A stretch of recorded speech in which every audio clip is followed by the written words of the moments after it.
नमस्कार, स्वामी ओम chemistry classes मध्ये तुमचं स्वागत आहे. आज आपण बघणार आहे सोल्युशन या चॅप्टरचं एक concept snapshot video. Okay, let us see MSc snapshot solution. याच्यामध्ये जर बघितलं आपण तर सोल्युशन या चॅप्टरवरती काय पॉईंट्स आहेत ते डिस्कस करायचे आहेत. पहिला पॉईंट आहे टाइप्स ऑफ सोल्युशन आणि सोल्युबिलिटी. आता टाइप्स ऑफ सोल्युशनचे विविध पॉईंट्स आहेत, विविध टाइप्स आहेत. पहिला टाईप असतो liquid in liquid. Liquid solute घेतला आणि लिक्विड सॉल्व्हंट घेतलं. तर लिक्विड सोल्यूट काय अल्कोहोल आहे आणि सॉल्व्हंट काय वॉटर आहे. मग लिक्विड मध्ये लिक्विड डिझॉल्व्ह केलं, अल्कोहोल इन वॉटर हे एक्झाम्पल. असे विविध 9 टाईपचे सोल्युशन्स आहेत ते तुम्ही नक्कीच अभ्यासा. त्यापैकी 3 मी सांगतोय, कॉमन आहेत 3. एक आहे solid in liquid. Solid liquid मध्ये असेल तर मग काय लिक्विड घेतला आपण सॉलिड मध्ये. सॉलिड घेतला आपण, शुगर घेतली आणि वॉटर सोल्युशन घेतलं. शुगर सॉलिड आहे, वॉटर सोल्युशन लिक्विड आहे. ते मिक्स केलं, sugar in liquid, sugar in water, liquid solid in liquid हे तयार झालं. Next gas in liquid. Gas जर लिक्विड मध्ये असेल तर म्हणजे आपण काय म्हणतोय, gas in liquid, carbonated water. आपण जे ड्रिंक करतोय, स्टिंग पितोय, आपण स्प्राईट पितोय, आपण कोकोला पितोय, आपण थम्सअप पितोय, हे सगळे काय एक्झाम्पल आहेत. हे गॅस इन लिक्विडचे सोल्युशनचे एक्झाम्पल आहेत. ओके, क्लिअर आहे. ते next third liquid in liquid तुम्हाला सांगितलं आताच, alcohol in water. Then solubility concept. Solubility represents the maximum amount of solute dissolved in solvent at constant temperature and saturated solution forming. म्हणजे solubility म्हणजे काय, maximum amount मध्ये जर एखादं solution तयार होत असेल सॉल्व्हंट ऍडेड करून आणि ते सॅच्युरेटेड असेल म्हणजे प्रेसिपिटेट नाही, कोणताही इरेग्युलरिटी नाही, रेग्युलर सोल्युशन तयार होत असेल तर त्या सोल्युशनला आपण म्हणतो सोल्युबिलिटी. त्या प्रॉपर्टीला म्हणतो सोल्युबिलिटी. ओके, आता काही फॅक्टर्स आहेत, टेम्परेचर, प्रेशर आणि nature of solute and solvent. मग टेम्परेचर आणि प्रेशरचं काय आहे, जसं जसं टेम्परेचर वाढत जातं तसं तसं सोल्युबिलिटी ही वाढत जाते. In the case of solids, solute जर सॉलिड असेल तर त्या केसमध्ये काय होतं, सोल्युबिलिटी वाढत जाते. आणि जर सोल्यूट गॅसेस असेल तर ते उलटं होतं, डिक्रीज होत जाते solubility. Then pressure.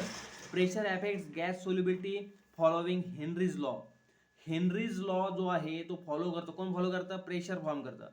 Pressure, high pressure increases gas liquid in liquid, gas solution in liquid. म्हणजे हायर प्रेशरला गॅस हा सोल्युबल असतो लिक्विडमध्ये. The nature of solute and solvent likes dissolve. Like हा प्रिन्सिपल जो आहे, पोलार सॉल्व्हंट पोलार सोल्यूट मध्येच dissolve होणार, polar non polar solvent non polar solute मध्ये डिझॉल्व होणार. म्हणजे जे non polar likes dissolve, like असं कन्सेप्ट आहे. म्हणजे आपण जर घेतलं, पेट्रोल जर डिझॉल्व करायचं असेल तर ते आपण ऑइलमध्ये किंवा डिझेलमध्ये करू शकतो, पाण्यामध्ये करू शकत नाही, पाण्यामध्ये डिझॉल्व होणार पण नाही. Okay, the next vapour pressure and Raoult's law. आता व्हेपर प्रेशर काय सांगतो, vapour pressure of liquid solution. When non-volatile solute dissolves in a solvent, it reduces the solvent's vapor pressure. The escaping tendency of solvent molecule decreases due to the solute presence. सोल्यूटच्या presence मध्ये जर आपण बघितलं तर non व्होलेटाईल solvent जे ते काय करतंय, व्हेपर प्रेशर डिक्रीज करतंय. आणि जर व्होलाटाईल सॉल्व्हंट असेल तर ते व्हेपर प्रेशर इन्क्रीज करणार. Okay, the next Rolls law.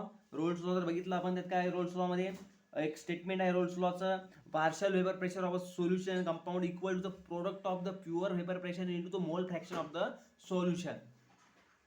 समजलं नसेल समजलं परत सांगतो. पार्शियल व्हेपर प्रेशर आपल्याला जर कॅल्क्युलेट करायचं असेल तर त्यावेळेस आपल्याला काय करावं लागेल, त्या ठिकाणी आपल्याला मल्टिप्लाय करावं लागेल प्युअर व्हेपर प्रेशर इंटू मोल फ्रॅक्शन. मोल फ्रॅक्शन सगळ्याला माहिती आहे, NA plus NB upon NA किंवा NA upon NA plus NB.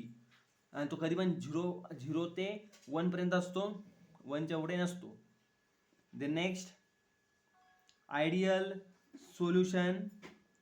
Ideal solution, आता आयडियल सोल्युशन बघा काय येतात, आयडियल सोल्युशन आणि नॉन आयडियल सोल्युशन म्हणजे बघायचं डिफरन्स. आता आयडियल सोल्युशन जे तो राउल्ट्स लॉ ओबे करतो आणि नॉन आयडियल सोल्युशन जो ते राउल्ट्स लॉ ओबे करत नाही. डेल्टा एच म्हणजे enthalpy of mixing is equal to 0 आहे आयडियल मध्ये, आणि इकडे 0 नाही, इकडे ते नॉट इक्वल टू 0 आहे. Delta V mixing equal to 0 आहे आयडियल मध्ये, आणि नॉन आयडियलमध्ये टी इक्वल टू 0 नाही आहे. लास्ट पॉईंट त्याचा एक्झाम्पल बेन्झिन इन टोलिन, कशाचं एक्झाम्पल आहे आयडियल सोल्युशनचं. आणि नॉन आयडियलचं सोल्युशनचं एक्झाम्पल आहे अल्कोहोल इन वॉटर. ओके. नंतर ॲझिओट्रॉप्स, त्याच्यामध्ये पॉझिटिव्ह डिव्हिजन आणि निगेटिव्ह डिव्हिजन एक इम्पॉर्टंट आहे, थोडा पॉईंट बघून घ्या. Then colligative properties, relative lowering of vapour pressure, elevation in boiling point, depression in freezing point, osmotic pressure, हे 4 पद्धतीचे पॉईंट आहेत, ते तुम्ही नक्कीच बघितले पाहिजे. विचार केला आपण relative lowering of vapour pressure बघितलं तर decrease in solvent vapour pressure proportional to solute mole fraction. मग जर सॉल्वंटचं वेपर प्रेशर डिक्रीज होत असेल तर ते डायरेक्टली प्रोपोर्शनल आहे मोल फ्रॅक्शन सोबत. हे आहे रिलेटिव्ह लोअरिंग ऑफ वेपर प्रेशरचं एक कन्सेप्ट. सेकंड बघितलं आपण इलिव्हेशन इन बॉइलिंग पॉईंट.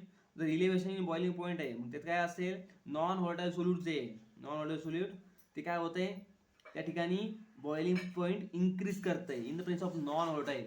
म्हणजे आता व्होलाटाईल जर असेल तर नक्की 100% वेपरायझेशन वाढणार आहे, म्हणजे बॉइलिंग पॉईंट कमी होणार आहे, कमी टेम्परेचर ते इव्हॅपोरेट होणार आहे. त्यापेक्षा काय आहे, जर त्या ठिकाणी बॉइलिंग पॉईंट इन्क्रीज होत असेल तर 100% त्या ठिकाणी नॉन व्होलाटाईल सोल्यूट प्रेझेंट आहे सोल्युशनमध्ये. Okay. Then next depression in freezing point. Freezing पॉईंटमध्ये डिप्रेशन जर येत असेल कशामुळे असतं, freezing point depression when solute is added to solvent. Solute हे सॉल्वंटमध्ये ॲड झालं असेल तर डिप्रेशन इन फ्रीजिंग पॉईंट येणार आहे. Then solvent osmotic pressure, semi permeable मेम्ब्रेनच्या पासून आपल्याला जर बाहेर पडायचं असेल सोल्युशनला तर जे प्रेशर त्याला अपोज करतं ते असतं ऑस्मोटिक प्रेशर. आता थ्री कीज क्वालिटिव्ह प्रॉपर्टी, तीन फॉर्म्युले आहेत एकदम महत्त्वाचे आहेत. इलिव्हेशन इन बॉइलिंग पॉईंट सगळ्यात मेन.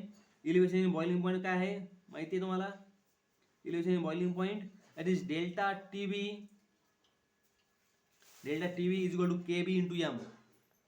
टीबी म्हणजे काय, चेंज इन टेम्परेचर आणि बॉइलिंग पॉईंटचं टीबी, आणि केबी म्हणजे असा फॅक्टर आहे मोलाल इलिव्हेशन कॉन्स्टंट.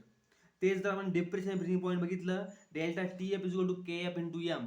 के एफ म्हणजे काय, molal depression constant, molal depression constant. Okay.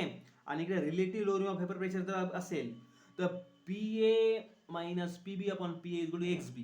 एक फॉर्म्युला आहे, तो फॉर्म्युला लर्न करायचा आणि डायरेक्ट आन्सर द्यायचं, लिहायचं. आता ऑस्मॉसिस रिलेटेड काही फिनॉमिनाज आहेत, ऑस्मॉसिस आहेत, ऑस्मॅटिक प्रेशर आहे, रिव्हर्स ऑस्मॉसिस आहेत, इम्पॉर्टंट आहेत त्या. तर विचार केला आपण, बघितला आपण तर बघा याच्यामध्ये जर बघितलं आपण काय कळेल आपल्याला याच्यामध्ये, ऑस्मॉसिस जे spontaneous solvent flow through semi-permeable membrane from lower to higher concentration region. म्हणजे सेमी परमेबल मेम्ब्रेन मधून lower concentration to higher concentration मध्ये जायचं असेल तर त्यावेळेस आपण काय म्हणतो, त्या ठिकाणी ऑस्मोसिस झालं.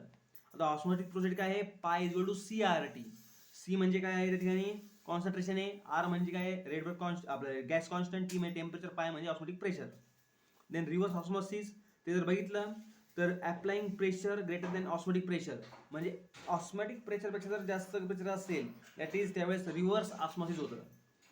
Then next key takeaway for MSc CET, तुम्ही मास्टर करा रॉल्स लॉमध्ये, मेमराईज करा फॉर्म्युलेज, प्रॅक्टिस न्यूमेरिकल्स करा, अंडरस्टँड करा ॲझिओट्रॉप्स वगैरे वगैरे, तुमचं 100% सगळे पॉईंट कव्हर होतील. तर आजची व्हिडिओ इथपर्यंत होती, आपण बघितलं, लाईक करा, शेअर करा आणि सबस्क्राईब करा स्वामी ओम केमिस्ट्री यूट्यूब चॅनल. तर पुढच्या व्हिडिओमध्ये आपण बघणार आहे जवळपास chemical kinetics. Stay tune with us. Thank you, धन्यवाद.